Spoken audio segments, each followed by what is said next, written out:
the birds are delineated, and I think it's Leviticus. It's very specific which birds are which kosher and which are not. But turkey is a New World bird. It's clearly not mentioned. So turkey wasn't the only animal, by the way, that was a new bird, a new animal. Buffalo, bison, was unique to America as well.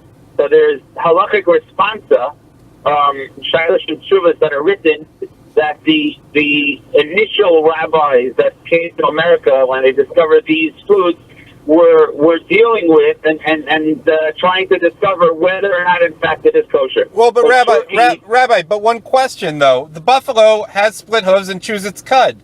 There's no issue there. Birds are treated differently from mammals. Buffalo, all you had to do, you didn't have to. There was a question there. Okay. The question was that you're right that it is truly a mammal. Actually, the question might have been more with its shofar. You're correct. With the horn, whether its horn was kosher for a shofar, that's what it was. Okay. Because you're right, it chews its cud, and in fact, actually, it was considered that the buffalo horn is questionable whether, and we err on the side of caution that we would not use a buffalo horn for a shofar because it would be considered the same as a bull's horn, and it would remind God of the golden calf. As far as the bird goes, to mention to you, even though the conclusion was halachically that they considered the turkey to be the equivalent of a chicken or another form of bird as the chicken is, and therefore they said it's kosher.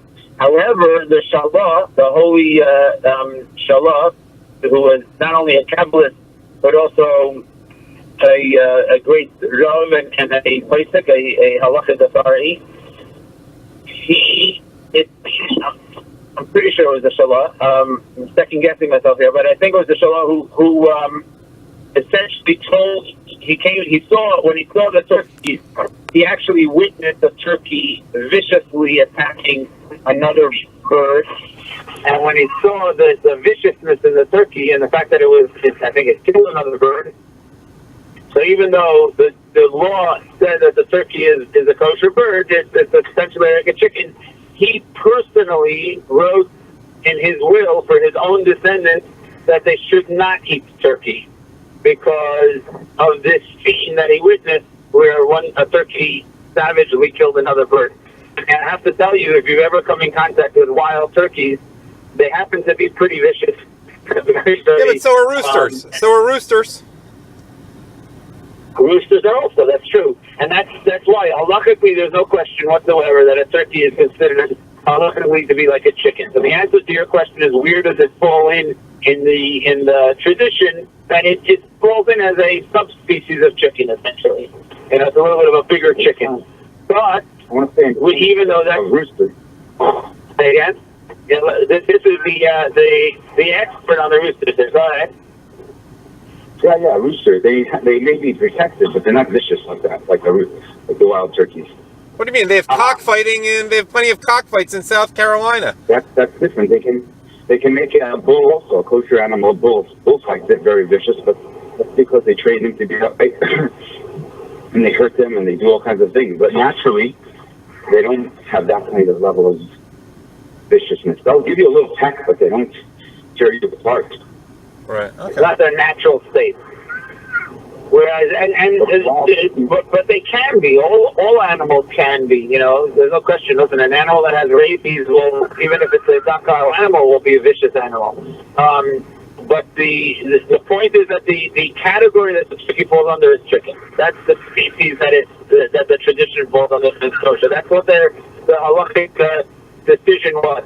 The Shalah, however, because he witnessed this, and I'll tell you a personal story, actually with Mendy, you may recall, my aunt and uncle live in New Jersey, near Morristown, in Morristown, near the yeshiva, and they had a pack of wild turkeys who was living in the woods there.